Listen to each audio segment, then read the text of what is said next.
Hello, good morning, dear students.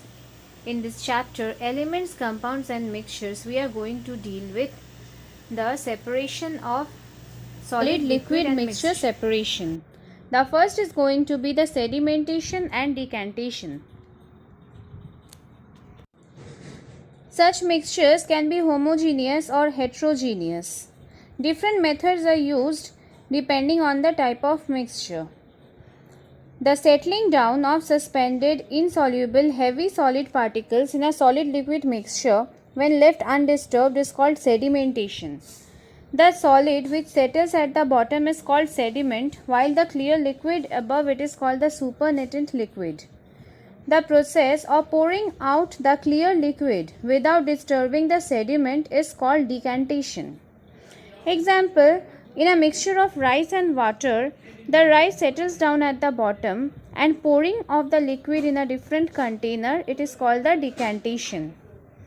And the settling down of the rice at the bottom, it is called the sedimentation.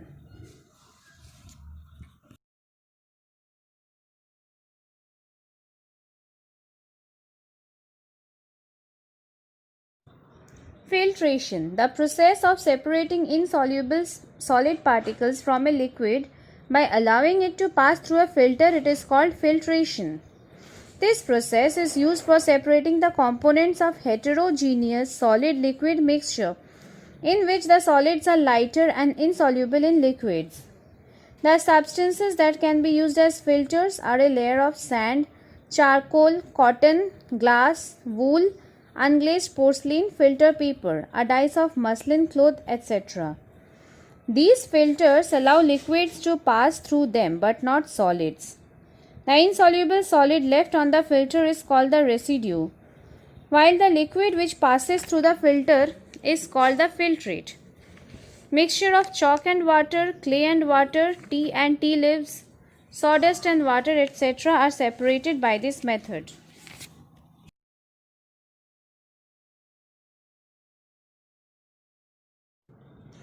Evaporation. It is the process of converting a liquid into its vapor state either by exposing it to air or by heating. This method is used to separate the components of a homogeneous solid liquid mixture like salt from seawater. Seawater is collected in shallow beds and allowed to evaporate in the sun. When all the water is evaporated, salt is left behind. By this method, we get only the solid, whereas the liquid escapes in the form of vapors.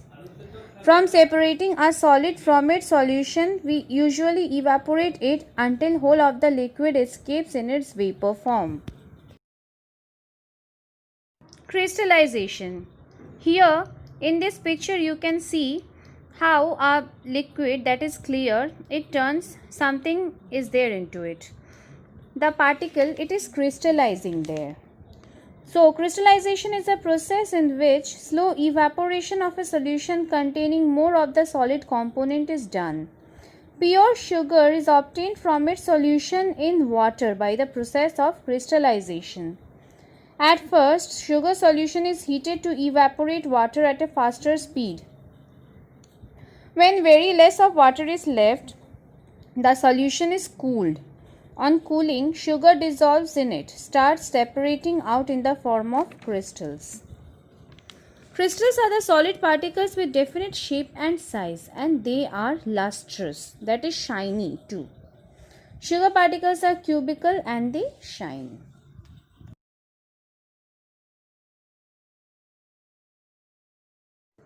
Distillation. Distillation is the method of getting a pure liquid from a solution by evaporating and then condensing the vapors.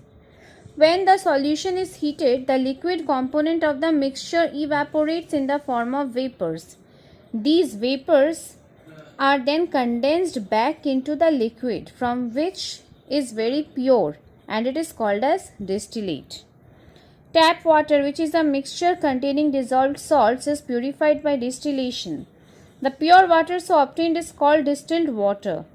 It is used by doctors for preparing medicines, by chemists for making solutions, and in industries for various purposes.